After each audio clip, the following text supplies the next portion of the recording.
Here is your HPP Simulation Weekly Race Recap from Round 1 of the Lionheart Retro Series presented by HPP Simulation.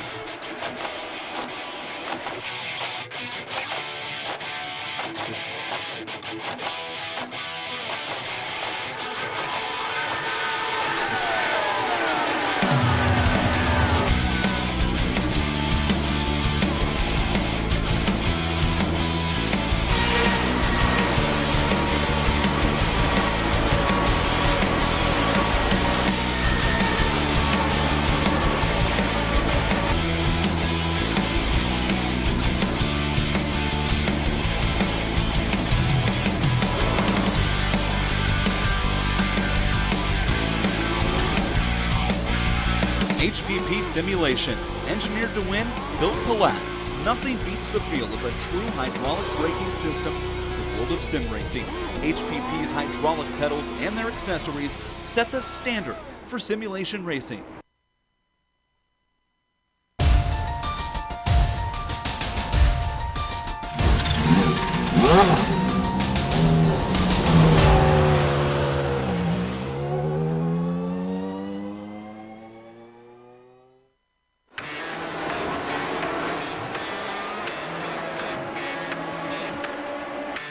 An icon reborn. A new season begins. Drivers must face off wheel to wheel with only one goal: to be crowned champion. Experience the competition and the glory days of early 80s IndyCar action. Hear the song of 500 horsepower Cosworth engines. Watch as drivers wrestle these ground effects cars into submission. Without electronic driver aids, it creates the perfect combination of man, machine, and speed. The Lionheart Retro Series, presented by HPP Simulation, starts now.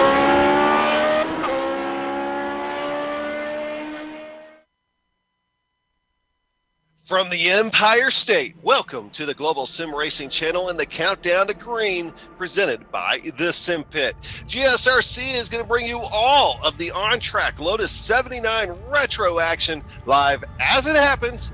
But as Soup likes to say, as cyberspace flows into your place, and over these 15 Streamy Award minutes, I always love that, Soup, we'll bring you all the storylines, all the stats and facts you'll need to appreciate the Clipping That Apex Grand Prix at the Glen. That will immediately follow as we count down to green.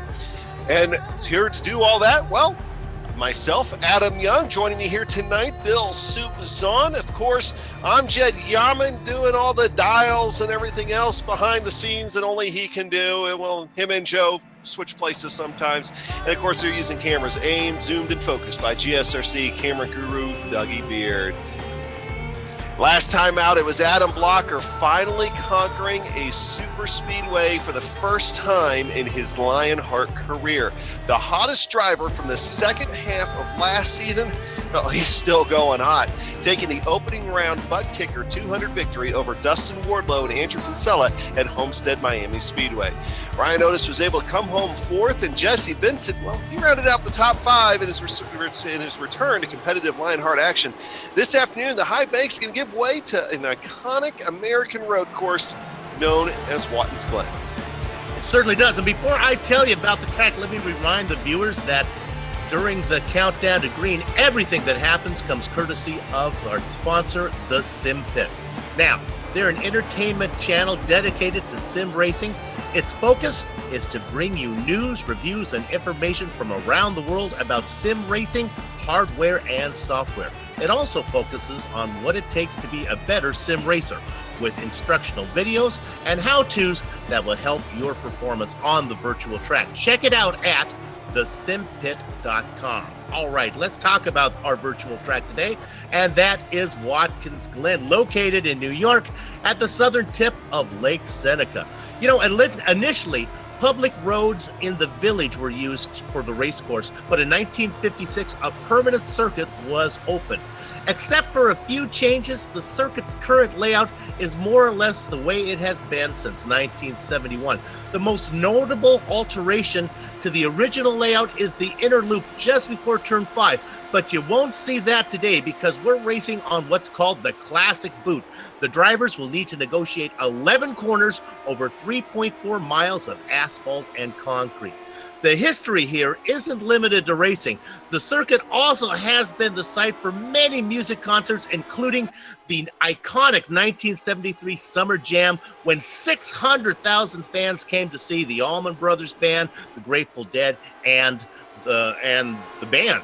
But unfortunately, try as we might, we don't have any video of that concert. But what we can show you is a lap around Watkins Glen in the GSRC Lotus 79.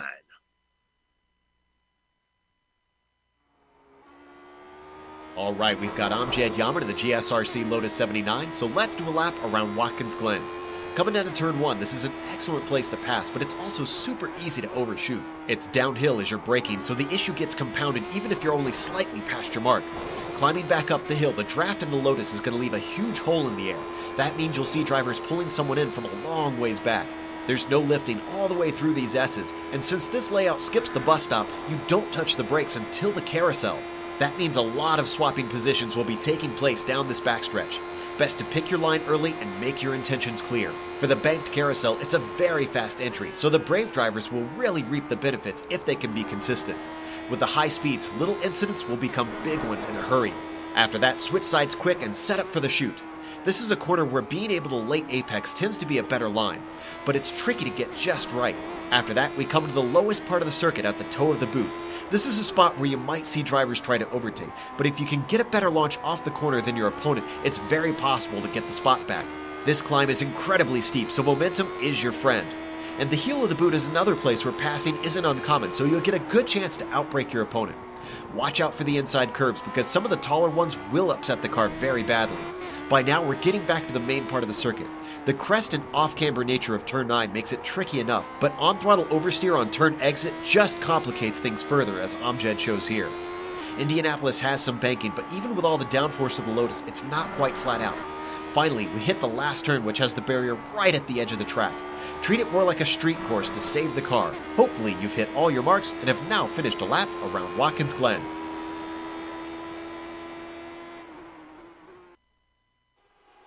And that was Joe Peak talking us around Watkins Glen. Now, of course, we got the driver standings up here for you, and only one race is in the book, but there's a couple of things that we want to talk about, obviously, up front. Adam Blocker won 3 times last year on road courses, and he only debuted in the season halfway through last year and just he was just amazing to watch at the tail end. Dark horse to watch out for, it's going to be Dustin Wardlow, coming off a second-place finish last time out at Homestead. Well, he's always one of those guys that if he's able to keep the car clean in these road course races, he's usually going to be fighting for a top 5 spot. So he's going to be a guy to watch out for. Another guy to watch out for is your third-place runner in the points. It's going to be Ryan Otis. He grabbed a pair of road course wins last year and is another one of those guys that if he was there at the end, he was going to be there at the end, and it's worth talking about. And of course, he dominated a field that included Jake Wright last time out here at Watkins Glen. And of course, speaking of Jake Wright, well, he had a quiet race at Homestead, coming home with an 8th place finish. And he looked for him to be making a mark here for today as well. Obviously, this track very much suits his style of racing, as you see him right there on your screen. All right, so we got some team standings here for you as well. Adrenaline Motorsports had a big day at Homestead, coming home first, 4th, and 10th. That's right, all 3 cars in the top 10, at least, that were able to get to the end. Adam Blocker, Andrew Kinsella, and Joe Branch. No Name is in second. Playing homage to their team name, I won't mention any of their drivers. And how about upstart Raven Motorsports with the Candy Man, Dustin Wardlow? I'm still waiting on my candy from last year, Dustin. We're gonna have to talk about that. He's gonna be doing the heavy lifting there, though. But he was able to get home in third in those in those team standings here for this race. Only one race in the book. This race should shake things up a little bit. Now, Soup, how about some of the newcomers this season? Always fun to see who to watch out for here as we see that it is some familiar names as we have Mahan up in front. There's Krahula, that's a familiar name too. You're looking down there. Now, how about Paulson? There's one guy we haven't caught on to. Some other old guys that you see in there. Yasik is a first time coming here that we've seen a lot about.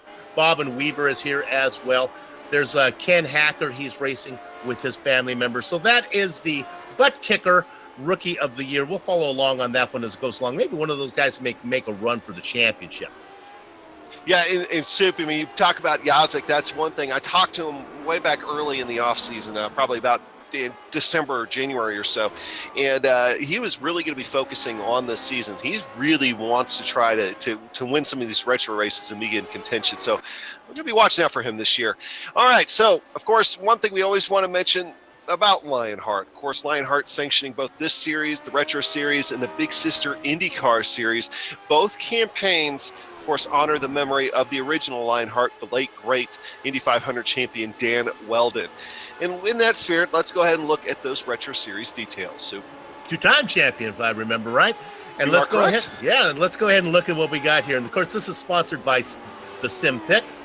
Season number 2 for the Retro Series here in the Lotus 79s. It's round 2 of 18. You see those little droplets there? They get to drop 2 races. We'll talk more about that as the season goes on. Of course, our car is the classic Lotus 79. One of the first cars, actually the car, to perfect downforce, where the suction comes from underneath the car rather than from the wings. Setups. Now, this is important. These are adjusted fixed setups. Everyone's racing the same thing. Makes the racing really good. Drivers aren't tempted to put their cars on a razor edge and we get a messy race. Should be very competitive. Now, here's the most important one. Cash and prizes. That's right, $4,391, including a pair of pedals from HPP valued at just under $1,400. That's something to race for. Yeah, absolutely. And that's just adding to the pot of this great series, having a great start last year and going to have another great year here in 2018. And one thing, soon as Soup to mention, of course, 18 rounds, but I correct me if I'm wrong on this, but I believe it's 7 or 8 road course races here this year. And these cars put on a heck of a show at these here, too. Now, of course, we open by imagining the real-world sleepy hills of upstate New York, and they're just now shedding their blanket of winter snow. But, of course, the way this year is going, they'll probably get some more here before too long. But that's not the case this afternoon in this sim universe, as Soup likes to call it. Let's go ahead and take a look at that weather here for this race. And, well, you know, overall, it's kind of sunny, but enough clouds are keeping enough shadow over the racetrack that's keeping that track temperature down to only 85 with an air temperature of 74. Now, those winds out of the south at 16 miles per hour, and I'll tell you, in iRacing, that 16-mile-an-hour wind is no joke out of the south here for today. Now, with qualifying underway, well, we got about 4 minutes or so here left. Soup, who have you been watching here in qualifying so far? Well, what I have been watching is Jake Wright, not only in qualifying, but in practice as well. In practice, he was really slow, and I'm still looking to see where he is on the grid right now in qualifying. There he is, sitting down in 8th. That's something up there with Jake today. Yeah, it does look like that. You got to check to see which lap he is on, but it does. Trying to get my iRacing here thing to work out. All right, so he does have one more time lap, I believe, and he was able to improve his time just a little bit. But Soup, he is 2/10 off what he practiced on here so far, and that extra 2/10, by the way, would jump him up to about 5th or 6th. Our director has found the man that I wanted to talk about. Who the heck is Alex Saunders? I don't know that name. I didn't see him on the rookie list. I don't think he raced at Homestead. All I know about him is he's fast. Well, and definitely putting the rest of the field on notice. I mean, he is so far here in qualifying, and I believe he might be on his 4th lap. Ryan Otis, he is only about 0.05 of a second off of him, but he's beating Ryan Otis at this point, who in turn is, you see now on your screen in that butt kicker Dragonfly racing machine, who's also beating Adam Blocker. So we're setting up here, Soup. So far, at least as things stand right now, with about 2:20 left, for pretty decent first couple of rows out of this field. And as you know, here at Watkins Glen, that's going to lead itself to some pretty good racing. Otis, Blocker, and Jake Wright, the 3 drivers who each picked up 2 road course wins last season. You are correct, Adam. We have 7 road courses of the 18. The other driver to pick up a road course win last season was Jason Galvin. Jason currently out there again today, sitting in 7th position. Look at Alex Saunders as he continues to motor around. Now we look at Ryan Otis. Shaved off another couple of hundreds. We'll see what Ryan Otis is able to do here as he comes across the line. Now he shaves off another couple hundreds off his time, only 300s off that pole position, but it does look like Alex Saunders and Ryan Otis, I believe, might be your front 2 unless somebody's able to mount a challenge here late. More I can tell you about Alex Saunders. I'm learning a little bit more. He is from the land of Lincoln, which if my 6th grade history class tells me anything, I believe that's Illinois. There's Andrew Kinsella, racing in the Bud machine, number 41. Yeah, Miss Budweiser. My Miss Budweiser hydroplane. I always look like that. Luckily, no rooster tail behind it. Right. That would be a problem. Kinsella, the Rookie of the Year in the Lionheart Series last season. There's Woody Mayhead.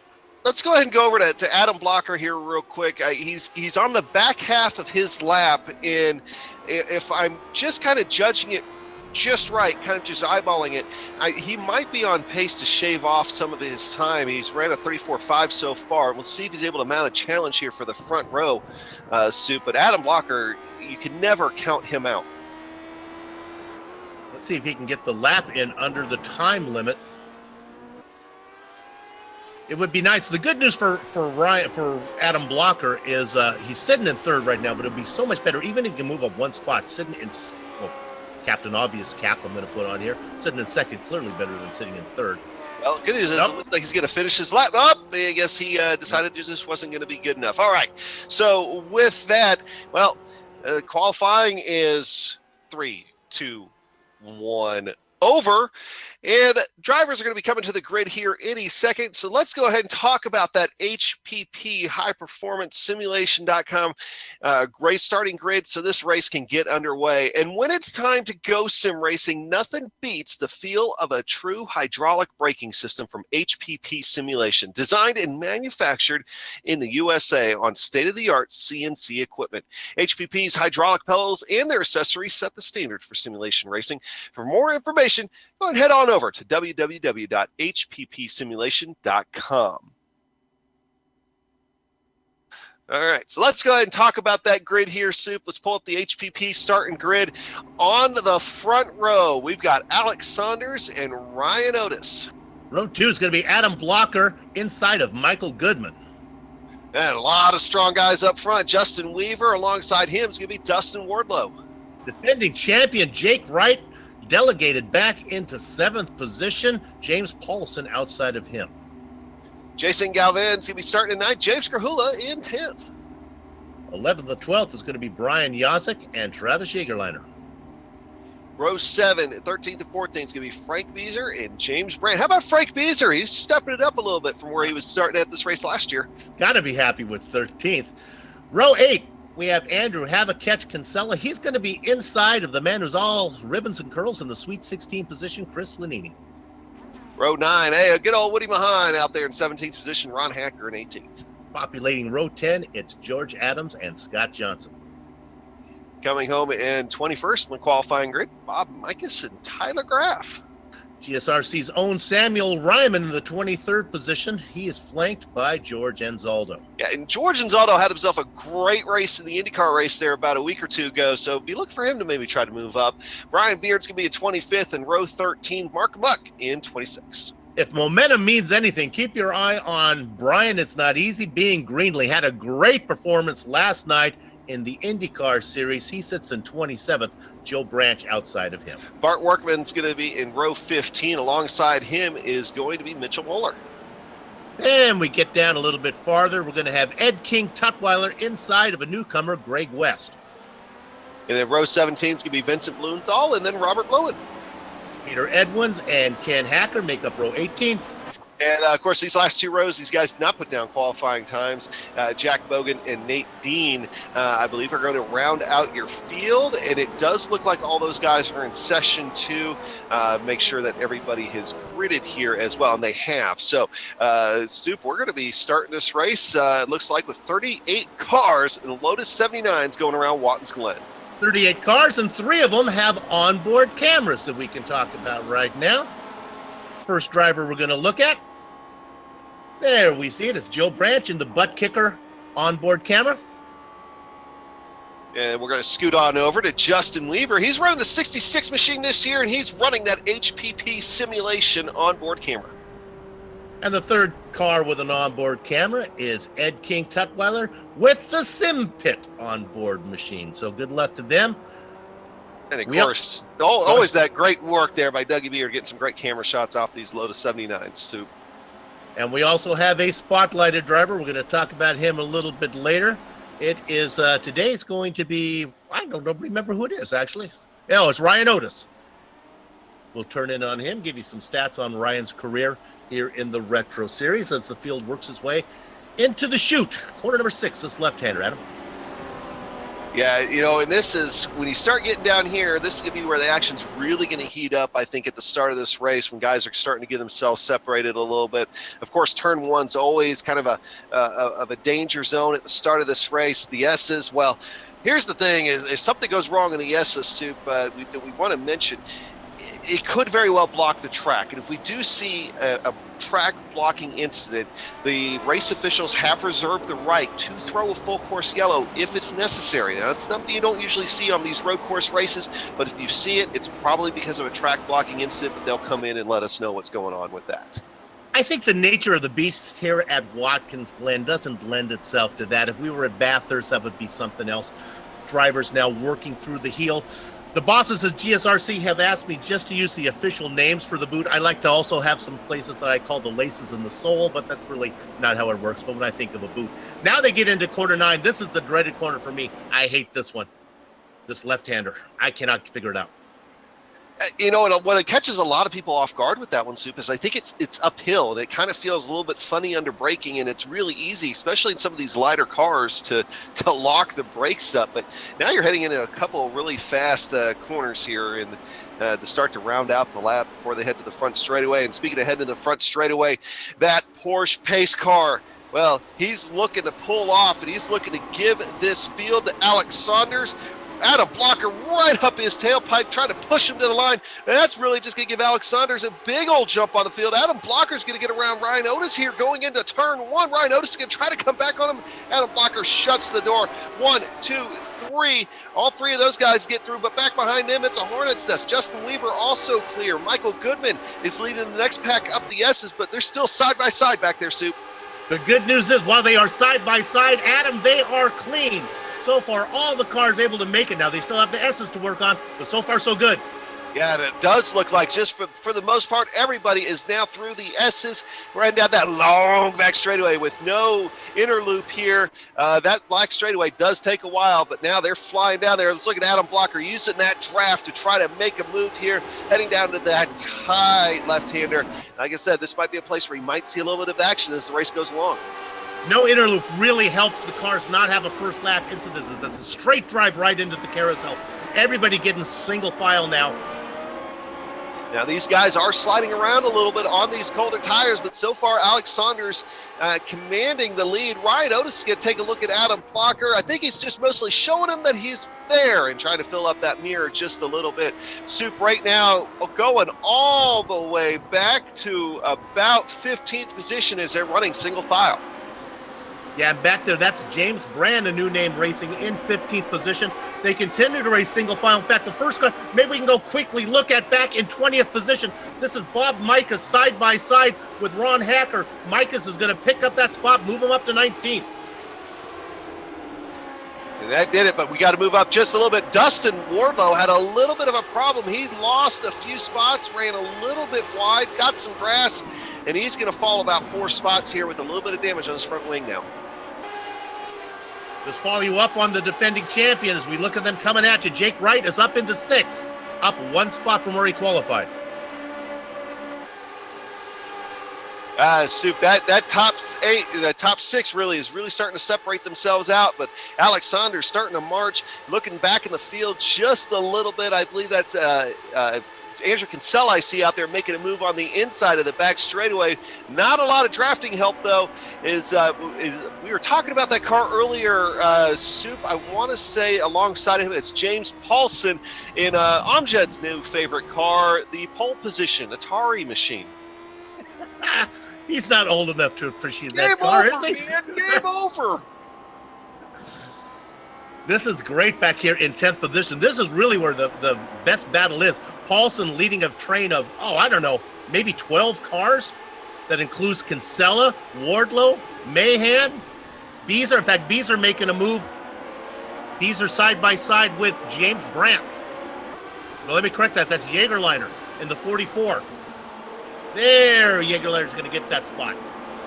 And Soup, there doesn't look like there's any really going back to it, but we do have our first 2 casualties of the race, and that's going to be Ken Hacker and Peter Edwins. Look like they're going to be done for the day. That's too bad. Ken Hacker also had a rough night last night in the Indy Series. He's going to finish up early here today. Adam, this Alex Saunders, we got to start doing some research. This guy is good. He's definitely flying out there. He is putting the field on notice right now. Already has been worked out to a 1+, almost a 1.5 second lead over Adam Blocker. And that long straightaway, that's almost to the point where they are not getting any draft at all behind them. But Adam Blocker trying to do his best to run away from Ryan Otis, and Ryan Otis falling back into the clutches of Justin Weaver back there for 3rd and 4th. So that looks to be a battle that might be shaping up here on the racetrack here before too long. Sorry? Let me tell you what's going on right now. So we're going to take a look at our race analysis. How far are we racing today, you might want to know? We're going 37 laps. Now, there's restricted fuel, so we think the fuel stint's going to be about 19 laps. Look for a really tight pin window. And, of course, there's those incident caps of 12 and 17. 17 gets you DQ. And nobody wants to see that. And, of course, don't forget that 12 incidents. That'll dock you 3 points in the overall standings. And, Soup, one thing we saw last year, that 3 points at the end of this year. That's right. This is almost an entire year-long series. Those 3 points could really cost you. Yep, absolutely. Yeah, so keeping it clean, of course, paramount here. So far, most of the field has been able to keep it clean. Is running nose and tail for the most part. In fact, not a lot of side-by-side action really anywhere on the racetrack right now, Soup. No, in fact, up front, the top 9 or 10, they're pretty much spaced out. Just as I say that, we've got to take a look at Adam Blocker here real quick. Looks like he had a off track here. Yeah, he lost it. Back in, tried to slip out at him, coming out of 1, coming off the rumble strips there. So we've got the replay up. I'll just let you watch here as he's flying down the front straightaway. And if you've ever driven at Watkins Glen, you know it's really easy to go into turn one hot. Part of the reason why there's a huge runoff right there. But he gets up onto the curbing. Back end comes loose on him. He miraculously saves the car, but it's going to cost him 2 positions. He's going to have to try to fight back here. Yeah, that's the bad news. He lost 2 positions from Ryan Otis and Justin Weaver. The good news is he's still racing. Uh-oh, Jagerliner. Oh, and he's had contact. He's made contact. He got together. The car got loose. That car right in front of James Brandt. James had nowhere to go. George Adams just sneaks around on the outside. Watch George Adams right here. Just gets by. As Brandt's car spins around. 2 cars involved. Adams escapes. We're right on board with the rookie, James Brandt. You be the driver. Where are you going to go? I'm going to go behind. Too late. And now as the car swings around, you can see Adams just getting by. Well, Sue, one thing that I've been watching here a little bit, Dustin Wardlow continuing to have problems. I don't know if it's maybe the front wing damage he incurred by his going off earlier, but he is now... Adam Blocker in the wall. Adam Blocker. Oh, no. Same corner as before, was it not? It was, and almost the same way. Back end's going to come loose on him. You'll see here. And it's Soup. I want to say it's almost like the car's high centering a little bit over that, and it just causes the back end just to fling around. And those Armcos, they don't mess around with the front wing, and he does have pretty significant front wing damage. Maybe the suspension's okay though. He's still out there. He can limp that around. There are no fast repairs, but he'll have to come in and see what they can do when his pit window's open. Boy, his car does not look happy. And reports of Ken Hacker's demise earlier have been greatly exaggerated. He has made it back out onto the racetrack, although in a heavily damaged machine. While all that's been going on, though, folks, Alex Saunders continuing to march away from the field at 2.5 seconds. Is now the lead over top of Ryan Otis. And granted, Ryan Otis had to probably had to slow down just a little bit when he saw Adam Blocker spinning in front of him. But still, 2.5 seconds, that's going to feel like an eternity at a track like Watkins Glen. But he hasn't been able to shake Justin Weaver yet. That Ryan Otis has not been able to just yet. Justin Weaver still within about a second of him. You actually have to go back, and I've been watching this for a little bit. Brian Yazik and Jason Galvin, they've been trying to fight just a little bit these last couple of laps, and Yazik's been able to keep him at bay here for a little bit, but we all know that Jason Galvin, very, very patient, and he'll just wait for his move, but when he does go to strike, it'll probably be pretty quick. We talked about Galvin. He's one of the only 4 drivers to get a road course win last season in this Retro Series. We know he can do it. Out there racing in his familiar retro paint scheme, that Quaker State, the Bernard car there, that fluorescent yellow and green car. I guess it's all green. Are they different shades of green, or is it yellow and green? I don't know. It's pretty. It's loud. And I do believe that I was talking to him one time that I think that car is a callback. Of course, the series, they run it in memory of Dan Weldon, and two-time Indy 500 champion. But for another Indy 500 driver, Scott Brayton, I believe that was the scheme that he ran that year and the year before he passed away. I think that was in practice for the 1996 Indy 500, if I remember right off the top of my head. But kind of in memory of him, and I think also Tony Stewart ran that scheme too for that year or a year or two after. Let's drop back 1 position for the nice battle for 9th. Galvin running in 8th. This is Paulson, James Krahula, and Adam Blocker. Now, Blocker's still out there in that pretty powder blue machine, trying to run down Krahula. Blocker's already nosed it in the wall. Still looks pretty good though, Adam. Yeah, we're going to have to keep an eye on Dustin Wardlow and see if that front wing damage does affect his lap times, because that was kind of my theory why Dustin Wardlow was falling back was because of the front wing damage.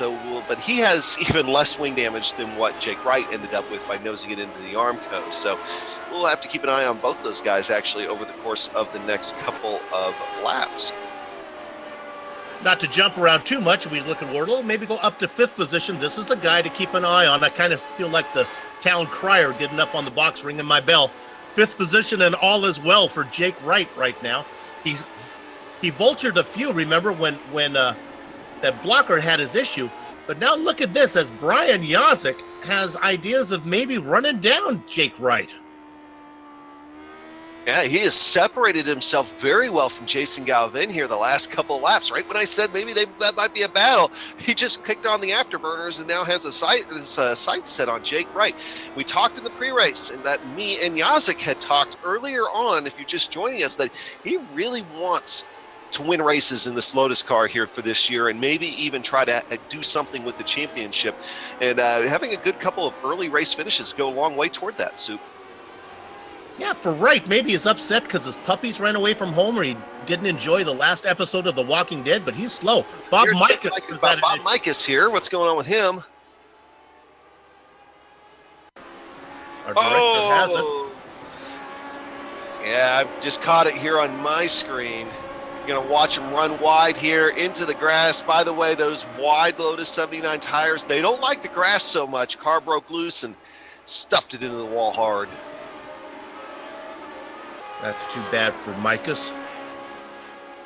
He had himself at least a halfway distance. He was running mid-pack. He started in 21st and worked himself up to 16th before that happened.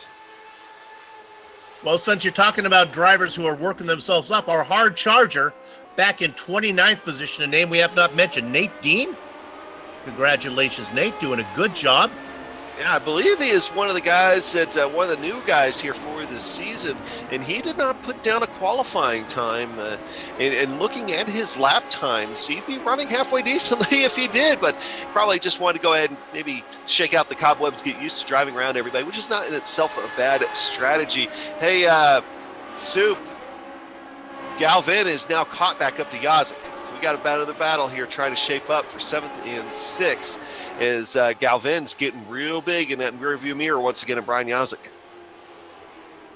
Talking of Yazik, I think maybe Wright might have saw him getting larger in his rearview mirror. Jake's picking up a bit. Joe Branch has had a problem. Oh, and a nice job of Brian. Not easy to be greatly get around him, but not the case for Bart Workman. Oh, and this is my trouble spot at Watkins Glen. That downhill coming into the boot area, he gets into the grass, could not get it out, and gets tagged. Maybe we look at it from Workman's point of view, and you can see Greenleaf was able to figure it out. Workman could not. Workman's car really damaged. There's the spin. Look at this. Honestly, want to say that Bart Workman probably didn't even see him until it was just too late to do anything about it. Now we're going to stay on this replay, and we're going to go to George Anzaldo. Same incident, I think. Oh, and then also, not very recently, Ken Hackers had another issue. We saw him out as we look at that. In fact, this might be Ken Hacker. This might be the one I saw where Ken Hacker is involved in it. Yeah. Ken was out there just soldiering around. The car was way off pace. Yeah. Robert Lewin involved in that one as well. And my trouble spot, eating more cars. I mean, that's... I just don't know what to say on that one, Soup, other than, just some bad luck now striking some guys. But now, a large beneficiary of a lot of that's Adam Blocker being able to get back another spot or two in some of that. Because I did take out, I forget who was in the top 10 out of all that, but one of the guys was. But while all that was going on, Ryan Otis has stopped the bleeding against Alex Saunders. And as I say that, Alex Saunders rips off a fantastic lap and adds another 4/10 onto the lead. He was holding it steady at about 2.5 seconds, but Brian Otis just was not able to put down as good of a lap that last time by. So much for gaining ground on the leader. That lead is now up to almost 3 seconds. Yeah, the front four drivers are about a pitching wedge apart from each other right now, and that actually goes back to 5th. Our best battle up front is one that Adam found earlier. Jake Wright a little bit ahead of Yazik, and here comes Jason Galvin. Go back to 9th position. Hey, this is really good.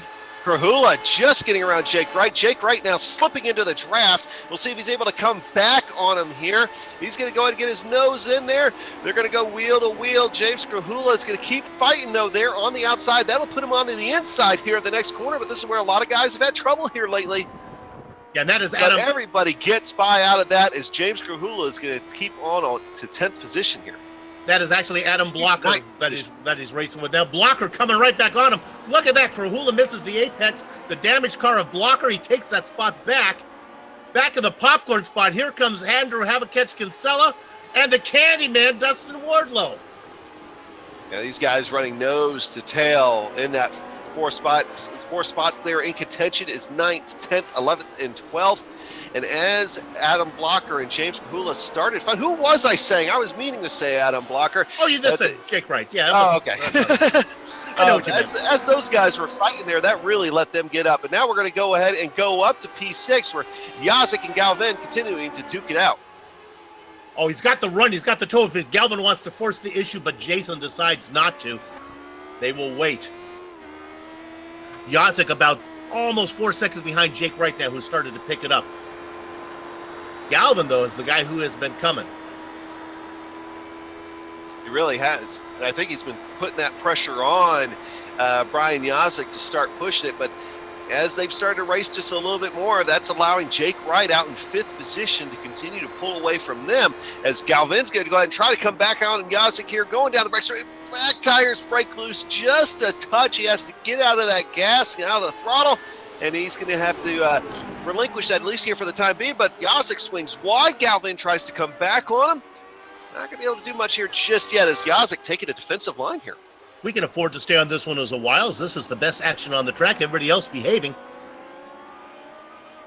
It seems like that, Galvin's able to get there. He's even been able to get his nose past Yazik just a few times here lately. But when it comes time to count, Soup, it seems like those rear tires are already not agreeing. He just cannot get the power down. But these guys probably at this point, I would say maybe about 7 to 8 laps away from a pit stop. So they'll be getting some fresh rubber as well as a whole lot more fuel to carry him through the end of the race. And we're looking, Bart Workman had a little spin. This one really scary. He did it right in front of Ed King Tutwiler. There goes the white car of Tutwiler going by. Actually, this was the case, I think, for Tutwiler. Was the car just lucky to spin out of the way. I don't know if Ed had much to do with this one. That SimPit onboard camera is about ready to get an eyeful here. Oh, which way do you go? Which way? I'll go this way. And luckily, the car just wasn't there. Nice job, Ed. And while that's going on, Galvin making a play on Yazik going down the back straightaway, and he's going to let out of it a little bit, try to get a run going down into the corner. Can't do it. Yazik's going to slide down in front of him. Jason Galvin's like, okay, I'll look to the high side. Now, these guys are really fighting hard, but fighting clean. One of your best passing spots there, going down into the carousel. Totally different animal without the inner loop that we usually see. Changes that back straight much longer. Galvin is loose. Galvin's in the wall. Galvin's on the wall. Galvin's on his helmet. And that is going to spell the end of Jason Galvin's day. Not the way he wanted to end it. I think he was hoping for at least ending up on all fours, but unfortunately he's getting up on his lid on the roll bar. Soup, he just got hot in there and just no control going to that wall, and the tires put him over. I don't want to say, I told you so that I didn't tell you so. That's been his Achilles heel, is just bringing the car home. I was worried about it, and I didn't want to jinx it, so I didn't say it, and sure enough, it got him. Next time I'm going to speak my mind, Jason. That's too bad. So another driver falls down. That's good news for Yazik. He'll pick up that spot. Everybody else, musical chairs, one step forward. Oh, you're hearing a Paul spin. Oh, and I see a car there on its lid again. It's Blocker. Adam Blocker. Oh, looks like Blocker just could not figure out where to go. Paulson's car was pirouetting in front of him. Blocker just chose to go left when he should have chose to go right. Now, this is the type of wreck that makes you real glad that we're in a sim racing environment. That would have been bad. It almost reminded me of that cup wreck in that corner a couple of years back. And yeah, where the car went up the catch fence and all that. I mean, I would think that was the Michael Waltrip owned machine. I'm trying to remember who was driving it that year. But some of the most violent wrecks I've ever seen have come at this racetrack. It's the close confines. You bounce back onto the track. There's just not a lot of area for the car to spin off to here. Oh, and Beezer was having such a good run. He was all the way. He was up into 14th position. He was really running well, holding his own. Well, I know that Alex Saunders is winning, but right behind him is Watkins Glen. Well, real quick, Soup, of course, Joe Branch had his problems earlier on. Tutwiler's already gotten kind of an eyeful. We better jump on board Justin Weaver and the 66 HPP onboard camera before we run out of sponsored onboard cameras to show. Of course, we want to give HPP folks a big old shout out to you. They've done a lot stepping up and helping the series financially here for this year. But it looks like out in front of Justin Weaver right now, sitting there in solid third. He's got about 5 seconds between him and Ryan Otis, and you have to go back about 4 seconds, almost 5 seconds to find Michael Goodman. So he's just wanting to keep this thing clean right now and hope nothing happens in front of him. And there's Dustin Wardlow. And that battle. Wardlow's going to be out. Wardlow in the white car, I believe, if I'm seeing that correct. Yep, fighting alongside Miss Budweiser there. Kinsella's going to get the, kind of win out right there, but Dustin Wardlow showing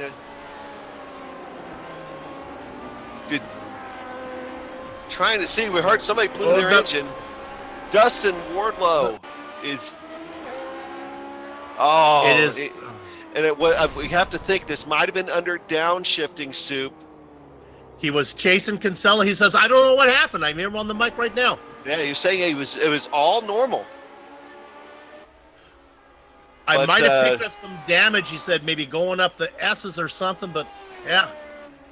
We're hearing about Woodrow Mahan having a problem here. Right in front of George Adams. Oh, that is not a good area to have a problem. That gets to be kind of a blind corner there. Mayhem was racing in 10th position. And then he comes right out in the mix, and with Lanini, comes right out next to Ron Hacker. Now he's fighting for everything. He's got Ron Hacker right behind him, Scott Johnson behind him, and he's got to try to make up some of those spots. But Soup, going back to Dustin Wardlow, I mean, and of course, if you're a fan of GSRC broadcast, we have to think also what happened to Euro Numb in the Skip Barber race just this last Sunday with kind of a blown engine on downshifting. Granted, two completely different cars, but starting to see some blown engines out of that scenario. Look at this, coming right at you. Great Dougie Beard low-angle camera shot. What great racing.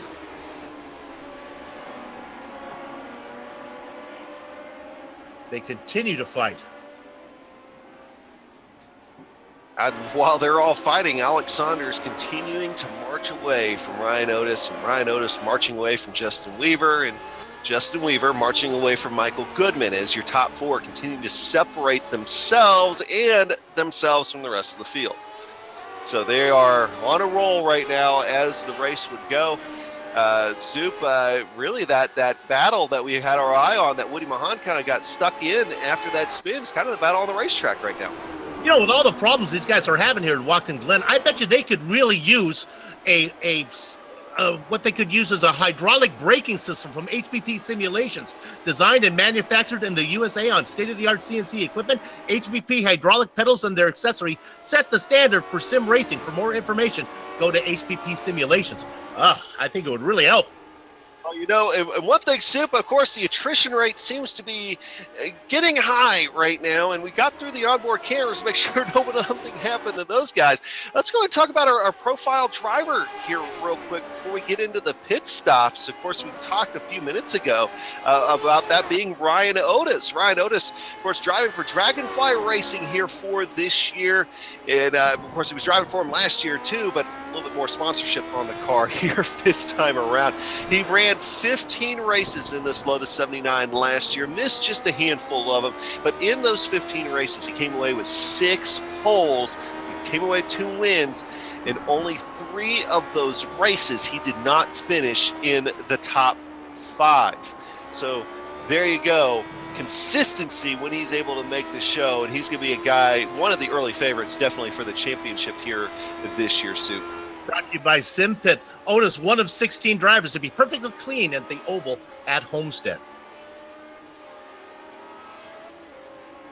And of course, now falling about 4.1 seconds now off the lead of Alex Saunders, but you got to go back another 6.5 before you find Justin Weaver. So, Soup, the top half of the field is really kind of set out at the moment. We talked a little bit ago about that first battle there that you might find might be Woody Mahan, but even that's kind of separated itself out a little bit. I think a lot of these guys here right now just trying to get clean to the first round of the only round of pit stops that we'll see here today.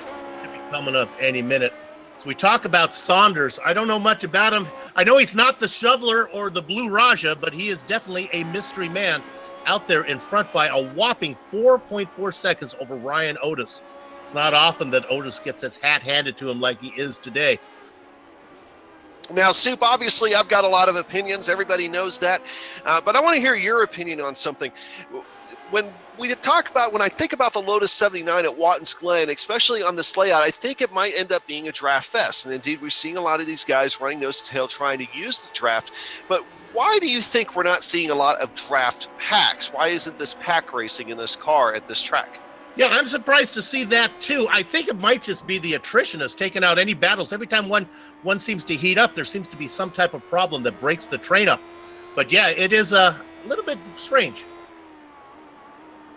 Well, and of course, those guys there just a minute ago, you might have seen the lap car go by. That would have been the lap car of Robert Lewin not having himself the greatest of days. But he is still in the race. He is running 24th, 1 lap down at a Lotus 79 that has seen better days. But he is still in the fight. And Soup, at the end of the day, in a race like this, that's sometimes all that matters. And got a couple of cars right now still dealing with 22 cars on the lead lap. The next car to fall might be a guy that we were talking about earlier on, Soup, and that might be Nate Dean. Yeah, but how about Nate Dean? He's our hard charger, baby. That's how you become a star backmarker. You're the last car on the lead lap, but you are still up 14 positions. Just keep swimming, baby. Do what Dory does. And if I do my math right, he's got about another 14 seconds to fall before he finds himself in the clutches of Alex Saunders. But these guys are going to have a round of pit stops here. In fact, would not be surprised to see pit stops starting here this lap or the next lap, as it's a very narrow pit window here for today. We are expecting these guys to go about 19 laps on fuel. We're running lap 18 right now. I'd be looking for Alex Saunders as long as what our intel, if our intel's right, then I think Alex Saunders will be coming in this time by here soon. Some of the guys in the back must be watching the broadcast. Tyler Graff coming in for a stop. Robert Lewin coming in for a stop.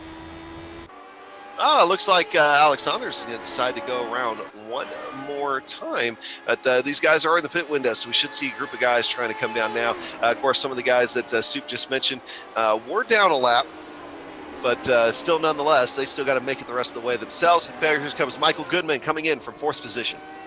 There's a real driver who's running up front. Goodman, a veteran now of this series, should be able to get in and out. I like his sponsor on the back of that wing, in case you don't know who you're looking at. That's Michael Goodman. Yazik, take a look at Yazik here, coming in as well. Next time, I'm gonna call. What do they used to call their Soup when 2 people talked at the same time? That you'd owe me a Coke. Jinx. Trying to remember. Wow, I cannot believe I couldn't think about that there for a second. We're just kind of waiting right now for our leader to be coming in as some of these guys are starting to filter their way. In fact, here comes Ron Hacker. I bet if we look on the back, we'll find Hacker written on the big. There you go. Yeah, there you go. That old Benetton paint scheme there. Hacker, one half of the Hacker brother, father-son team, I believe, with Ron and Ken.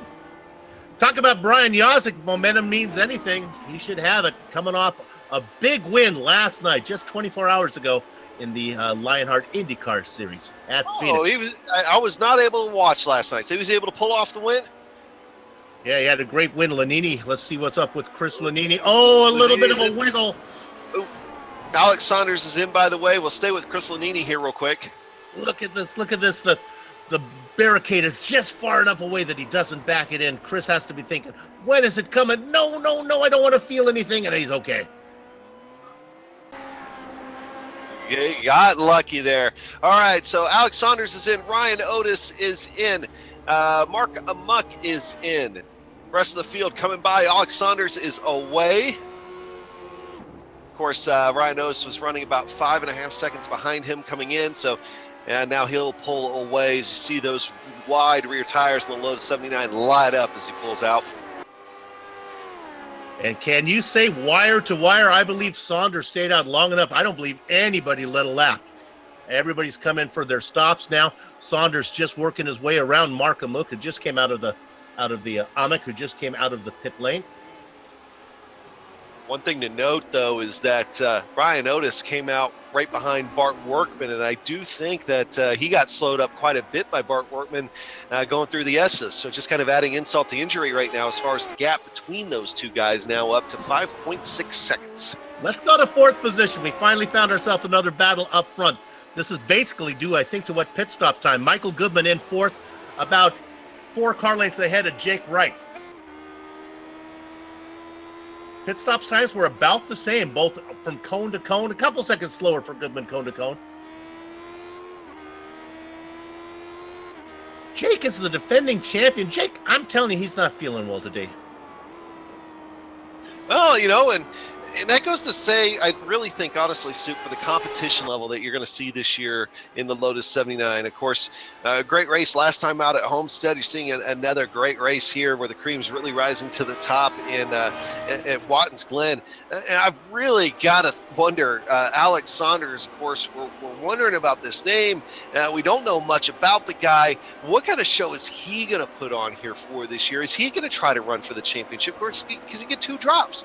So, you're seeing a lot of things at play that I really find interesting, but you still have your names like Ryan Otis up there. You still got Jake Wright up there, Andrew Kinsella, Justin Weaver is going to make himself known.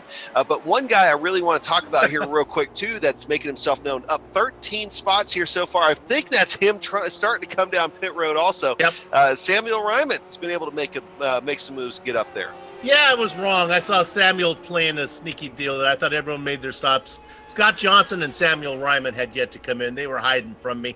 They had got all the way up to 6th position, so they're going to lose all they gained. Look at that beautiful logo on the back. That's a good company. I think they're a fantastic company. In fact, we need to have a little sidebar with him sometime because we got to tell him you can't do pit strategy like that on a narrow pit window. Look at this as they come out here, and Ryman racing in that Gender and Sexuality Research Center car gets the position up on Scott Johnson. That is a super original right there, folks. Hey, Google GSRC. Tell me if you don't get that one. Hey, how about 12th position? Hacker, Graf, and Scott Johnson. Look at this. Graf making the move. He's going to get it. Got the inside position going into the carousel. I haven't talked hardly at all about Tyler Graf here today. I'm going to guess, judging by the paint schemes, that he's a teammate to Nate Dean. I've got to go back and look at the actual official team list here for this year, but he's having himself a good day. He's up about 8 spots here, I believe, from where he started. Right on board off the back of Tyler Graf, looking back. Excuse me, he's up 10 spots from where he started today. There they all are. That's Hacker in the popcorn position, or back in the 13th, and then Scott Johnson behind them. Good stuff. We find a nice hot battle to keep an eye on. Yeah, as long as these guys, I think here will probably get sorted out. But as these guys do get it sorted out, they don't want to sort it out too much because they want to try to catch Samuel Ryman here. Yeah, we can stay on this one for a little bit.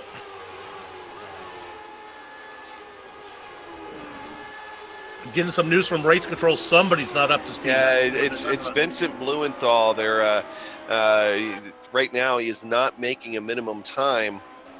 There's no other cars around him, though, but he has been requested to either speed up or come into the pits here. Of course, he was involved in an accident earlier on in the race. You know, that battle for 12th, that's the kind of epic moment of speed and skill that could be captured by the guys at Clipping the Apex. They provide quality hand-drawn motorsports art. Get a customized piece of made for you today. They also have a variety of limited edition prints, shirts, and swag. For more information, go to clippingtheapex.com. Remember, Clipping the Apex, your home for custom. Clipping that Apex, your home for custom motorsports art.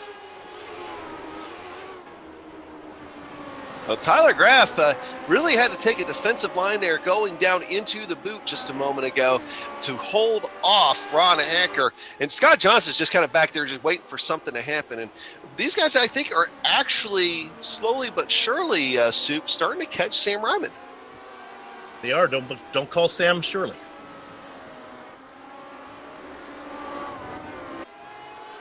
Soup with the airplane reference. Well, they actually... we haven't had an airplane reference in a while. Hopefully none of these drivers have to go on auto drive. Well, you know, I don't know if that was standard equipment to have a thing that a mannequin of a driver kind of blow up in the cockpit there. I don't think there's enough room in the Lotus 79 for that there, Sue. Still a good battle here between these guys. Maybe go away from this one for just a second. How about up to 9th? Woody Mahan, because I think here he comes. Brian Yozik has a run down into the carousel. 2 car lengths back, 1 car length back, looks to the inside. Not going to happen this time. Mahan closes the door.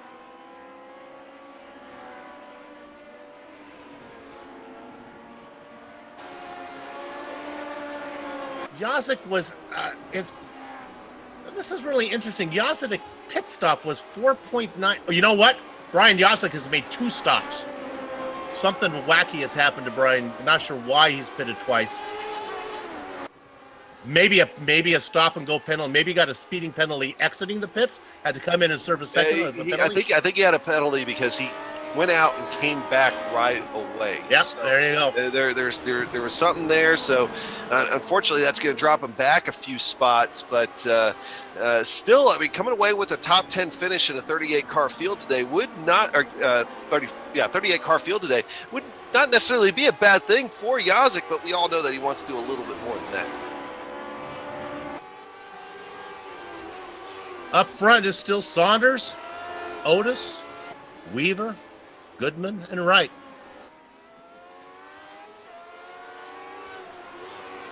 And for those keeping score, Alex Saunders and Ryan Otis's lead has held steady the last couple laps while I've been looking at other action, sitting there floating between 5 and 5.5 seconds between those two guys. I think a lot of that, though, Soup, is Alex Saunders getting a little bit more into the mix of some lap traffic here. As you saw Travis Jägerliner up in front of him, he'll have Ed Tutwiler before too long as well. And then eventually these guys will filter back down, of course, to Ryan Otis here over the next couple laps. Yep, Mark Workman, Mark Amick, and Nate Dean all fell victim to Saunders, as is what's about to happen to Travis Jägerliner right now, I believe. Ed Tutwiler, I guess, yeah. How about that? Of course, riding on board the SimPit camera, onboard camera with Ed Tutwiler right now. But with Bart Workman, though, back there, just now going a lap down with the problems that he's had in this race. He's been able to kind of hang tough in there. So good job on Bart Workman there. Nice when we give that onboard camera a look at the leader. Thank you, Ed. There's Bart Workman in 20th, ahead of Mark Amick. So that gives us now, Adam, what do we got? 17 cars on the lead lap. I believe you are correct, sir, as you're looking at a battle right there between Mark Amick and Bart Workman. These guys are a lap down, but it is still a position on the racetrack nonetheless. Mark Amick trying to hold him off right there, complete the pass and keep him back behind him. In fact, he's going to start pulling away from Bart Workman here. Of course, Bart did get nailed pretty good earlier, so I imagine he's probably fighting at least a little bit of damage. Now this is Michael Goodman coming up, currently in 4th position. Both these guys are going to be given the blue flag, and look, they pull over to the right. Goodman gets 1, Goodman gets 2. Kind of like playing soccer out in the street and the car comes by, everyone pulls away. Car! And now they go back, and the game continues for Amick and Workman. And now Goodman and Jake Wright getting a little closer. Gaps only about 2 seconds compared to some of the other battles on the racetrack. Hey, I just want to update everybody. The Vincent Blumenthal situation where he was kind of running a little bit slow due to damage, we believe, and was asked to park by race control. He has indeed decided to call it a night. So Vincent Blumenthal, friends, family, fans, he is unfortunately done here at Watkins Glen at the Clipping That Apex Grand Prix at Glen. Backmarker United Media, the political correct term is speed challenge. We don't like to use speed the challenge. slow. Okay, speed challenge. Well, another guy that might be having some problems here as far as being speed challenged in that very damaged car, Robert Bluen, is the leaders have to work their way past him going through the S's. In fact, it's going to slow up Bart Workman a little bit there as he was just fighting for position. But Jake Wright, Mark Muck, and also Michael Goodman had to pass him here in the last couple of laps. And Robert Bluen, of course, that speed there, that time, that 2-minute lap time, a lot of that was letting traffic go by. So just want to give him the doubt there. But that car pretty heavily damaged out there. Let's go ahead and look at 9th position. This is Mahan and Yazik. Remember, Yazik probably faster than Mahan right now. Yazik back there because of the speeding penalty.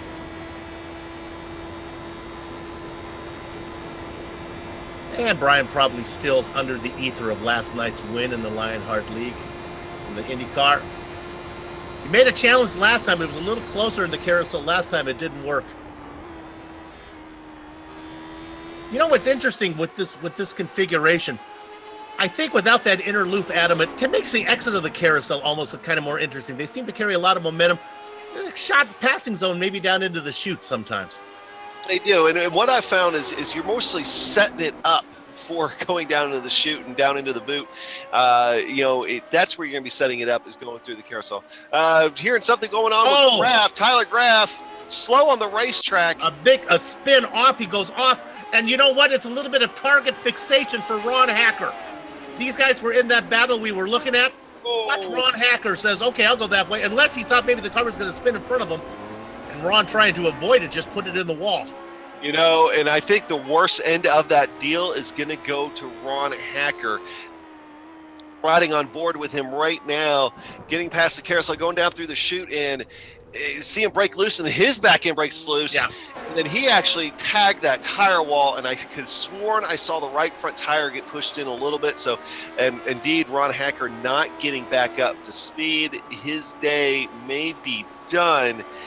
And see if he pulls into the pits here, but definitely significant damage on that machine. Meanwhile, Tyler Graff, I think, has been able to pull away and continue on. We were looking at it there in what I like to call the penguin cam, kind of if you're an old fan of the Batman series with the tilted to one side, all the villains were shown that way. Yeah, I said I thought it might be target fixation. It really wasn't. The car got loose, and he was just trying to save it, and then he ended up in the wall. No, I'm getting the Amjad, our director, earlier on said something about oil being on the track, and I think we'll use that excuse for him, that there was some oil up in the high line up there. Well, that's just some more spots for these guys to vulture, pick up some. I'm talking guys like Greenlee and Beard back here. 14 cars on the lead lap now as Brian Greenlee and Brian Beard both fall victim to the guy who needs a nickname, Alex Saunders. Yeah, watching that gap right now between Woody Mahan and Brian Yazik. Yazik falling another position here over the last few minutes, trying to get back around Woody Mahan. Hey, but I want to give a shout out to the guy that's on the first part of that graphic right there, George Adams. That is a guy, and we'll get back to the battle here in just a moment, but that is a guy that we have not talked about at all here tonight. And he has run quietly, and now he's going to have himself a solid top 10 if he's able to keep it together here for these last 10 laps. So good shout out right there. Going up to P6 here in Kinsella, move him up a spot. No, he's in the wall. I see. He got himself into the Armco soup. Oh, it's the same thing that happened to Adam Blocker. Yep, it looks very much the point. You would think that there'd be some grip out there. I've been out there. I don't know why. You're right, Adam. It's like the car gets has trouble going over the curbing there. Yeah, I want to say, because you look at this replay, you listen to it in particular, it seems like the rear wheels are getting lifted off the ground when they go over that curbing. Or maybe it's because of the ground effects. Maybe that the elevation between that it loses some of its grip.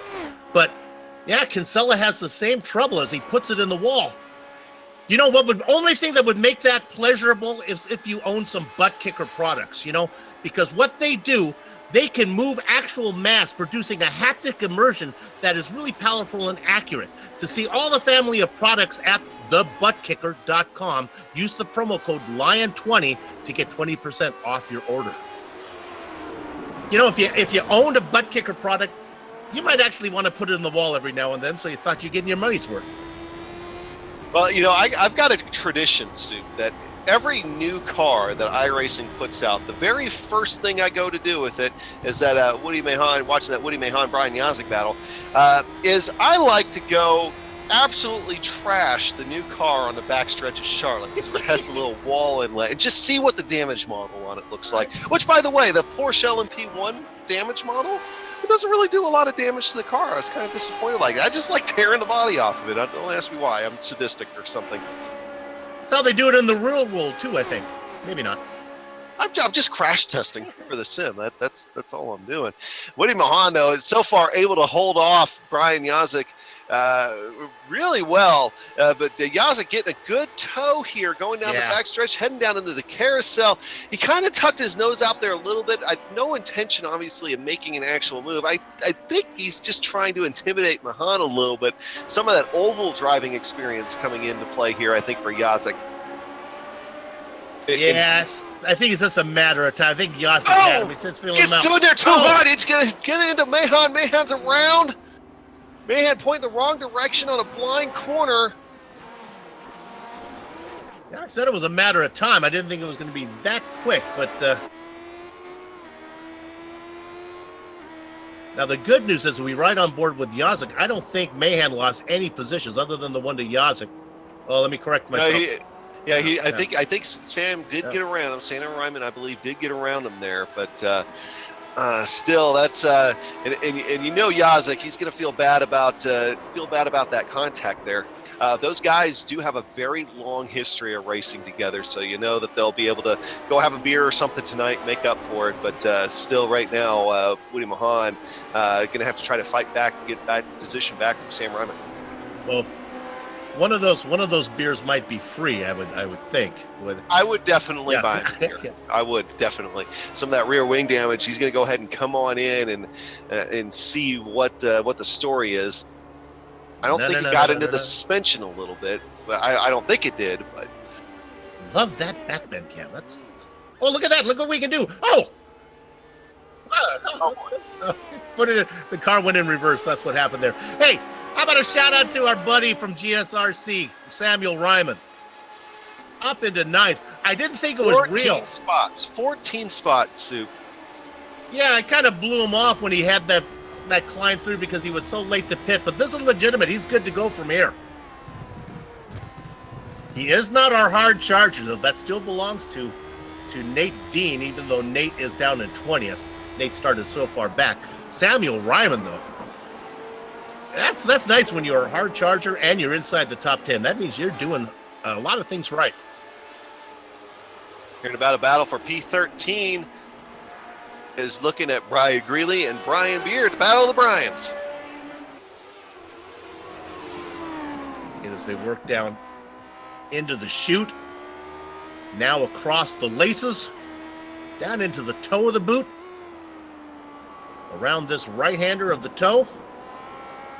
See, part of the track, I like to call this part the soul. Go ahead. And conveniently, Soup, that Brian Beard's car is sponsored by a bar and grill. So Woody Mahon and Brian Yazek have a perfect place to go to after the race to maybe for Yazek to buy Mahon that beer.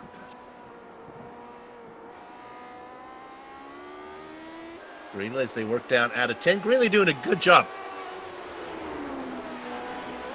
Hearing that did George Adams have did I give the commentator's curse to George Adams? Soup, the same thing. GSRC replay is going to rewind here just a little bit. It coming down the front straightaway, gets under that curbing, and that's going to be all she wrote, Soup. Right there. I don't know if we need a replay of that one. Just look at who was it? Was it Blocker who had that one, and then Kinsella, yeah. Boy, that is the corner is ugly. And don't forget, it happened to Adam Blocker twice. Yeah. First time he was able to keep it out of the wall. Second time, not so lucky. Well, we're hearing about another battle going on in P15. You'll find Travis Jaegerliner back there, followed by Ed Tutwiler. Had another chance to jump on board that SimBit onboard camera. Runs high into the grass as I couldn't tell if he was able to keep it out of the wall or not. Soup, did you have better eye on that side of the car? Yeah, I'm afraid that the right side's got in there. Were we on board when that happened? Oh, jeez. He was having such a good run, too. He was in 17th. He started in 31st. Well, Jaegerliner, though, having a good run as well. In the Gillette Contour car. A little bit of rear wing damage. That was all that wing damage you see on Travis Jaegerliner's car was picked up very early in this race, and he has driven the entire race like that and been able to keep it clean the rest of the way. So good job on him, but granted, now, of course, running a lap down. Now, Soup, only 10 cars on the lead lap, and Chris Lanini might go down a lap, I think, here maybe before the end of this race. So we might end up finishing with only 8 or 9 cars on the lead lap. Chris about 4 seconds ahead of being lapped as Alex Saunders coming around. Not that Alex needs to get there. He's got a 5-second lead on Ryan Otis. If not for Alex Saunders, Ryan Otis, again, Captain Obvious Cap, would be our leader. But really, Otis has been great. Saunders has been greater. And I really think, honestly, Soup, and I'm gonna sing his praises here a little bit, but I think Alex Saunders got to a distance from Ryan Otis that he was happy with and backed off a little bit, because the gap between the two has been perfectly between 5 and 5.5 seconds here the entire rest of the way. And it's not so much that Ryan Otis is driving any faster. I think Alex Saunders actually slowed down a little bit, maybe seeing what was going on around him with some of the other guys. Yeah, honestly, when you start looking about storylines inside the top 10, really not much to talk about all the way down to 7th. They're all pretty much where they race. It's Ryman and Scott Johnson who are the guys who have been impressive. Ryman in 8th, 23rd position up to 8th. Scott Johnson, 20th to 9th. Good job, gentlemen. And Scott Johnson's another one of those guys that we have just not talked about tonight. And I really think, Soup, that, you have nights like that every once in a while where it's great that we don't talk about you. It means you've had a clean race. It means you've been able to pick off spots, and here he is. Should be able to come home with the top 10 here for today, as we are rounding 4 laps to go for that Clipping That Apex Grand Prix at the Glen. And this race is winding down in a hurry, Soup. We've got a very dominant Alex Saunders out there here today, followed by Ryan Otis, Justin Weaver. Hey, let's keep on. Let's talk about that here real quick. We haven't done it all today. Let's do it right at the tail of the race. Let's go ahead and work our way back through the field just real quick, starting with our leader, who very well might lead flag to flag here today. Started in first. Well, I should say practiced in first. Started in first. Oh, and he might, as long as he can get through the rest of the race, might even finish first out there here for this afternoon. And of course, behind him, another guy that we have our eye on all of last year, and looks like we're gonna have to keep our eye on him again this year after 2 great races. Ryan Otis started in second, looks like he'll finish in second as well, as long as he can keep the nose on that car clean. And we got to go back about 20 seconds to find Justin Weaver. Now, of course, Justin right now, he's been carrying one of our onboard cameras here for today, so might as well give them one last shout out real quick. And believe that was the HPP machine. HPP simulations onboard camera there. Of course, he's driving for 8 Ball Motorsports, and just had himself a heck of a clean day out there. Another guy that's had a heck of a clean day is Michael Goodman. Granted, Justin Weaver starting in 5th, Michael Goodman starting in 4th, so they traded spots and were able to advance up in position, especially with that Adam Blocker accident earlier on. So he is 33 seconds off the lead, though, but still a good, quiet day for Michael Goodman. Jake Wright is out there, another guy that's had kind of a quiet day. We talked about him a couple times. Hard not to talk about the previous year's champion when we're only 2 races into the next season, and that's the kind of thing that won him the championship last year. Is even in the races that he didn't run the greatest, he still finished to come home with a good finish. James Krahula is running just outside the top 5 in 6th position. And of course, he started the race in 10th, but able to pick up just a few spots out there, just a minute behind your leader. Behind him, though, good friend of his, Brian Yazik. Brian Yazik running in 7th position in that good old 55 car. You always see him running a 55 no matter what series he's driving in, that loud pedal motorsports machine. And then behind him, another booth mate of ours, Samuel Ryman, in 8th position. He's going to be falling back into the clutches of your leader, Alex Saunders, here before too long, but he's had himself a whale of a day, picking up 15 positions as the race has gone along. And right behind him, though, only by about 0.8 of a second, is going to be Scott Johnson, another guy that might fall into the clutches of your leader before the end of this race. And, of course, he is up 11 positions. And, Soup, that's going to round out all your cars in the lead lap. For Ryman, this race cannot end fast enough. He's trying to stay ahead of Scott Johnson, and my goodness, Alex Saunders coming right up behind them as well. Some big names that were conspicuously absent. How about Dustin Wardlow? He's out. James Paulson qualified 8th. He's gone. Adam Blocker qualified 3rd. He's not racing with us, as is Jason Galvin, who qualified 9th. Well, this race starting to wind down. Alex Saunders is going to be looking for that white flag here before too long as he's working the back half of the track with 2 laps to go. And just a dominating performance tonight, Soup, by him. We keep going on about it, and I think he's backed off even more because Ryan Otis is really starting to gain on him these last couple laps. And I don't think that's necessarily, as I mentioned earlier, by him going faster or anything like that. I think it's Alex Saunders is just backing off and saving the car at this point. Going down, eventually coming up here into the last corner onto the front straightaway, and looking at Samuel Ryman here now, looking at that back wing, and of course the leader will be looking big in the back wing of both Samuel Ryman and Scott Johnson here, but Scott Johnson trying to make a play on Sam Ryman and heading to the white flag. Of course, these guys actually have 2 to go.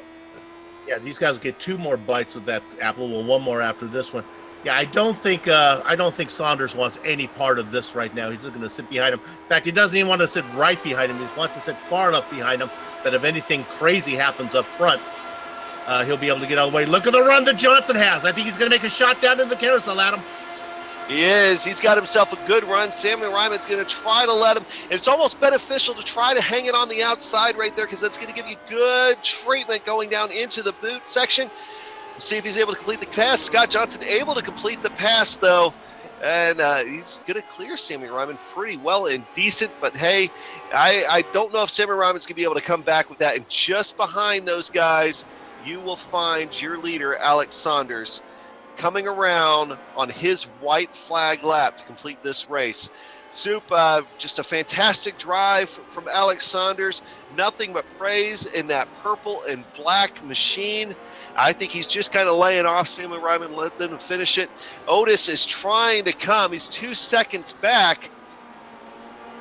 And I think Alex Saunders trying to be the nice guy right now.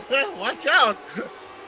And I think he just put back on the pressure here a little bit. He's on the gas. I think Ryan Otis is going to run out of time. Alex Saunders able to be the nice guy, give Samuel Ryman and Scott Johnson another lap.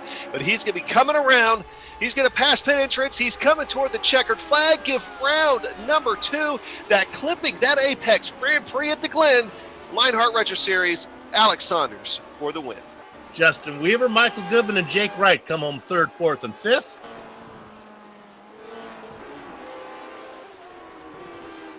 There's Jake.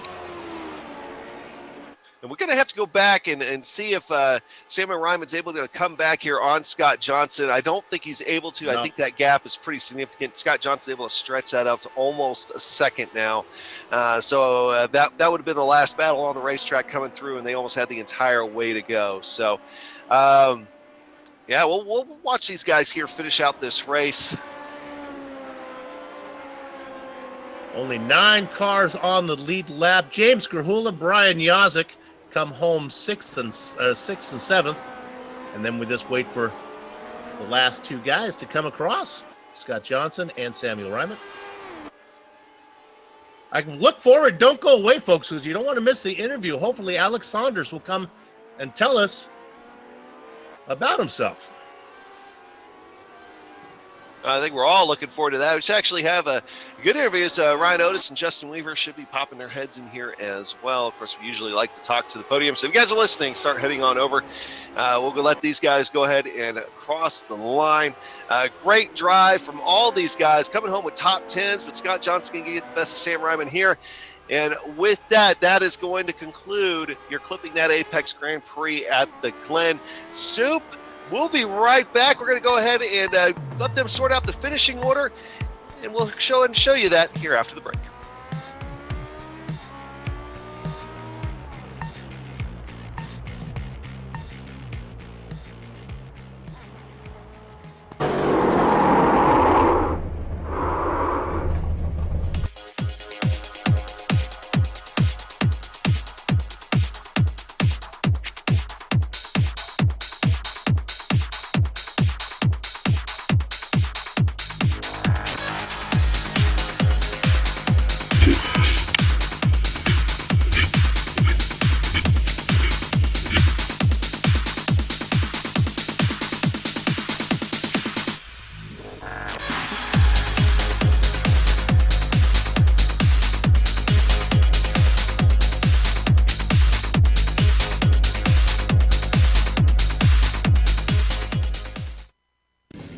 The Sim Pit is an entertainment channel dedicated to the world of simulated motorsports.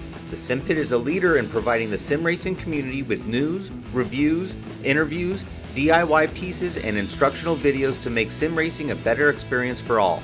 Check us out at thesimpit.com or go to YouTube and just search for The Sim Pit.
Welcome back to Watkins, Glen and the Plasma Tracks Victory Lane post-race show.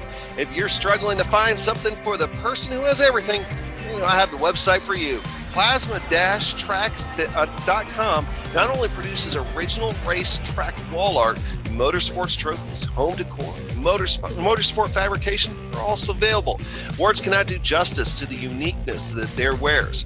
The only way to fully appreciate their artwork is to see it for yourself. But be warned, one visit Next thing you know, you'll be trying to convince your spouse why you need a plasma track wall art hanging in your home. See it all at plasma-tracks.com. And Soup, with that, we're going to go ahead and talk about your race winner here tonight and the rest of the standings. Alex Saunders coming away with the Clipping That Apex, Grand Prix at Watkins Glen by just a dominating win, winning flag to flag, that 1.139 second gap back to Ryan Otis in second. That is very misleading, as Alex Saunders was trying to be the nice guy at the end, and Ryan Otis was able to gain about 4 seconds on him there at the last lap. Back in third, rounding out the podium is going to be Justin Weaver, and then Michael Goodman, Jake Wright, James Krahula, Brian Yazik, Scott Johnson, Samuel Ryman, and Chris Lanini all coming home with top 10s here today. Soup? Yeah, Lanini in 10th, the first car 1 lap down, and all these cars are going to be multiple laps down now. Lanini, Woody Mahan in 11th. In 12th, it's Brian Not Easy being Greenlee. In the Baker's 7th spot, Brian Beard. Travis Jagerliner behind him, Ed Tutwiler. Tyler Graff, all ribbons and curls, in the 16th position, Sweet 16. Mark Amick in 17th, 18th, 19th, and 20th. Bart Workman, Nate Dean, and Ron Hacker. In 21st position here tonight, you'll find Frank Beezer, James Brandt coming home in 22nd, Robert Bluen, that damaged race car, but he was able to bring it home in 23rd, 24th, George Adams, Andrew Kinsella, all these guys having problems, Vincent Blumenthal, Dustin Wardlow, James Paulson, Adam Blocker, Jason Galvin, a lot of big names in the back half of this field with the attrition rate here tonight, Soup. Then it's Joe Branch in 31st position, George Anzaldo, Mitchell Moeller, Bob Mikas, Greg West, Ken Hacker, Jack Bogan, and Peter Edwins in 38th spot. All right. Well, of course, we've been wondering about him all race long. We want to find out a little bit more about him. And, of course, we've got to talk to him about the race. Let's go and get Alex Saunders into the booth, and I think Soup is going to catch up with him. We don't know anything about you, Alex. Well, there we go. We don't know anything about you, Alex. Congratulations on the win. I'm hoping you're like a superhero with a secret identity. If that's the case, tell us about yourself. No, I'm just a driver. Hailing out of where? I am from Northern Illinois. Is the Lotus 79 your car of choice? Is that your main weapon? Oh man, it is my favorite car in the game, but I jump around. I don't think I've ever driven anything for more than 2 seasons at a time. I did official 79 a couple seasons back, and I could finish somewhere between 5th and 10th in the weekend races. Those guys are really fast. Well, we know you're pretty good on the twisty courses. Can you race these things on the oval? Will we see you on some ovals this season?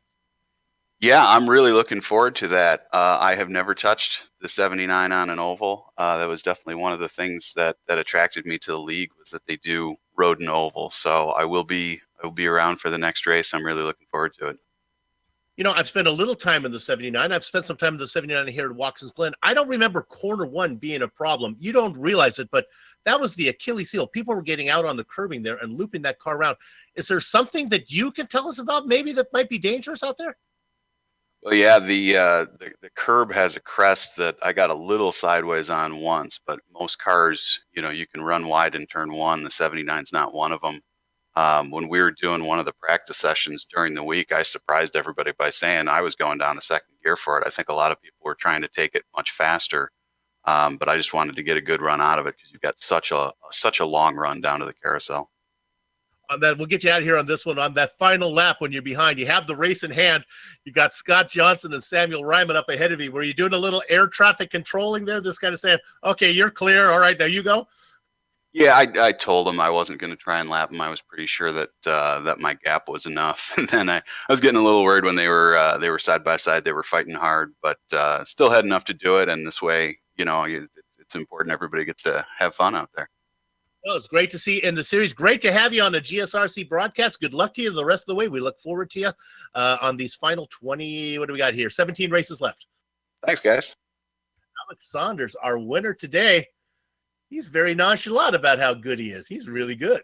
Yeah, and of course, always great to see new faces in the series. And one guy that is not necessarily a new face, though, is Ryan Otis. We'll bring him here in the booth. Ryan, great drive here today. You just didn't have enough quite to pull it off there, but still, second place is great, consistent start to the season for you. Oh yeah. I'm really happy with the finish. I knew, I saw the lap times that that the guys were running in practice, and I kind of knew this was going to be a pretty epic battle, and it definitely didn't disappoint. I know we were just kind of following nose to tail out there, but we were both driving the wheels off the thing.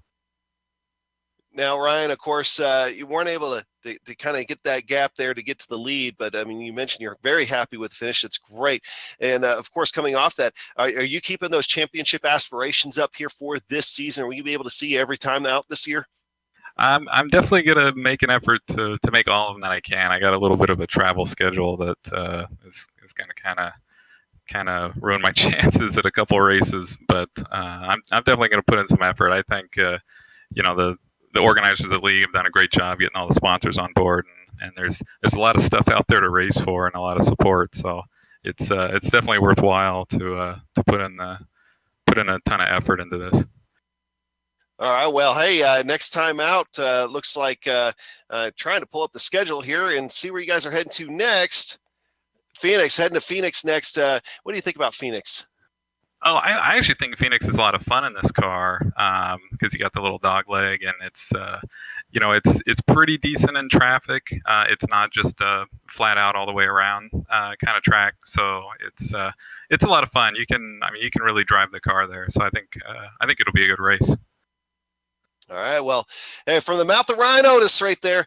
Ryan, great run here tonight, and we'll see you out here in a couple weeks. Yeah, thanks, guys. And I think, Soup, we're going to have one more here. We'll round out the podium, talk to Justin Weaver here real quick. Justin's got good news to you. Congratulations. Good news. You finished on the podium. Maybe even more impressive, you finished 2 spots ahead of Jake Wright. It was a pretty fun race out there, and anytime you beat Jake Wright on a road course or really anywhere, that's pretty much saying something. So it was definitely fun. What a great car and track combo that it is, and just try to keep it on the track and turned out to be a good finish for us there. I didn't have anything for the top 2 guys there, but once we got spaced out there, I just kind of put one lap together and just kept going on and just tried not to screw up there.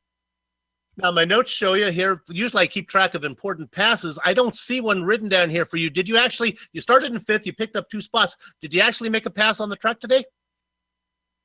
So I didn't actually pass anybody for a position other than there on the very first initial start. And I literally didn't pass anybody other than, making my way around the lap car. So I actually did not pass a single person for position tonight. So yeah, kind of a rare occasion there. Do it early. We saw corner 1 bite a lot of people. Any scary moments out there for you on that corner? I actually had corner one. Corner 1 was probably one of my best corners. As long as you kept it off the apron there, and then it got a little tricky there when you would drift out and hit that little transition where the curbing is there, because these Lotuses are already slammed on the ground, so those would give you it would kind of slow you down if you kind of rode the middle of that. But that corner wasn't too bad. There was one time going into the carousel where I thought my muscle memory had me down pat, and I missed a shift there and had it in neutral, and I made sure I blipped that throttle before I put it back down in there, and I lost about a second and a half to Mike, but luckily I already had about a 7-8 second lead on him, so it was all good. But that was really the only other hairy moment out there. But we were definitely working the sweat out there, that's for sure. You had a 26 on the season opener on an oval. You think you can better a 26 from Homestead when we get to Phoenix? Yeah, I think so. Just need to work on my qualifying a little bit. I didn't realize starting in the back would be a pretty big hindrance here. So hopefully I can get a good qualifying attempt in for the next when we go to Phoenix, and I feel pretty good about it. Finally some racing luck. Racing God smiled upon me and gave me some good luck tonight. I really needed that finish after the first start of the year and the race last night as well. So I'm really glad. We're looking forward to Phoenix. It's a good day for you and a good day for your team, 8 Ball Motorsports. Good luck with all of you. We'll keep an eye on the rest of the season. Appreciate my sponsor, Moby Dickies. Moby Dickies? Moby Dickies. Just remember, a little Dickie will do you. We love Moby Dickies. Do they? A shout out to all you guys watching us on the big screen down there at Moby Dickies. All right. Thanks, Dustin. Justin, we'll see you down the road. I think so. Justin Weaver. I forgot about Moby Dickies. What a great place. Hi, guys. All right. Adam, back to you. Yeah, the action is over for now. But when it's time to go sim racing again, nothing's going to beat the feel of a true hydraulic braking system from HPP Simulation. Designed and manufactured in the USA on state-of-the-art CNC equipment, HPP's hydraulic pedals and their accessories set the standard for simulation racing. For more information, please visit www.hppsimulation.com. And also, how about the guys at Butt Kicker? Their products add instant immersion to any game, unlike a subwoofer that moves air and loses accuracy and focus. Butt Kicker's products move actual mass, producing a haptic immersion that's powerful and accurate, and way better than having your wife stand behind you and hit you with a frying pan, which is a cheaper way of doing it. Butt Kicker produces products add that missing driver-to-car connection, bringing more realism and immersions to your session. See all the family of Butt Kicker products at thebuttkicker.com. And get this, use the promotion code. It says Lion20Lion. I don't think that's right. It's either Lion20 or 20. I think it's Lion20 to get 20% off your order. If that doesn't work, try 20Lion. All right. All right, hey, you also got to give a shout out to Sean Cole and the guys over at the Sim Pit, an entertainment channel dedicated to sim racing. Its focus is to bring you news, reviews, and information from around the world about sim racing hardware and software. It also focuses on what it takes to be a better sim racer with instructional video and how-tos that will help your performance on the virtual track. Check it out at thesimpit.com. And to contact any of the sponsors you see on your screen right now, go to LionheartRacingSeries.com. Just click on those 2018 sponsors, read or scroll to the bottom where you can click on the company logo. On the screen now are just some of the companies, equipment, and software that made this broadcast possible. The iconic original music that lets your ears alert your eyes, and you're watching a GSRC production come courtesy of Eric Echolm and Casey Lalonde. See the screen for how to contact each of them. Just to follow up, that promotion code is actually Lion20 to get 20% off. Pull back the curtain here at GSRC. We have two series we have to cover. It got corrected on the IndyCar script. It did not get corrected here. And since I'm at it, we also want to point out that you should put in that promotion code LRS 2018 to get 25% off your order at Plasma Track. So if you got some money to spend, you can do some shopping, save some money, use those promotional codes. When will we be back? You might want to know. Well, it's going to be in 2 weeks, April 19th for round 3 from Phoenix. We also have all the other broadcasts on screen right now, so check those out and mark them down on your calendar. If you'd like to find out more information about GSRC, you can visit it at globalsimracingchannel.com. We're also on Twitter at GSR Channel and Facebook at Global Sim Racing Channel. We're also on Instagram. I have no idea what that means or how this possibly works, but please go there to Instagram. It's at GSRC_Graham and find out what's going on. Maybe there's some pictures of Sean Ambrose. I don't know.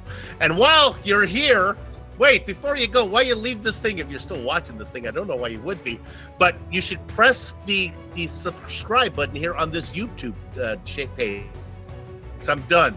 Adam, go. Finally, on behalf of the man whose voice you just heard, Bill Soups on, our director, Amjad Yaman, and of course, our camera artist, Dougie Beard, I'd like to thank you all for watching. Now, with that said, we're off to have fun storming the castle. So until next time, race clean, race hard, and we'll see you on the track.